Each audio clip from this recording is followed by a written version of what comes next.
I've been investing $50 every week in the S&P 500 ETF VOO for 1 year, 7 months, plus a week. So far, I've achieved a 16.4% return rate. In this video, I'm going to share my latest update.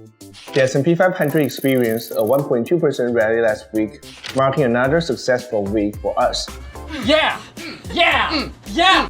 In the previous week, the S&P 500 came close to reaching its all-time high but fell short. This week, the positive momentum continued and we finally reached a new record high on Friday. The strong performance is attributed to overall solid economic data, a very accommodating Fed, plus the outstanding performance from the tech sector.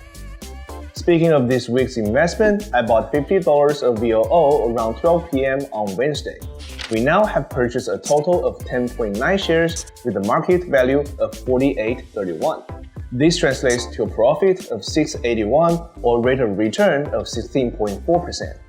I've incorporated my entire purchase history into the following chart so that you can easily track the progress of my investment journey. There's some concerns about excessive optimism among investors anticipating potential volatility in the near future as the market starts becoming more skeptical about the first rate cut happening in March. But hey, our strategy has nothing to do with market prediction. With just $50 every week, requiring almost zero effort, we build a substantial profit buffer against pullbacks over time. If you believe in long-term investing, feel free to join me on this journey. Let's keep up the great work. I'll catch you next week.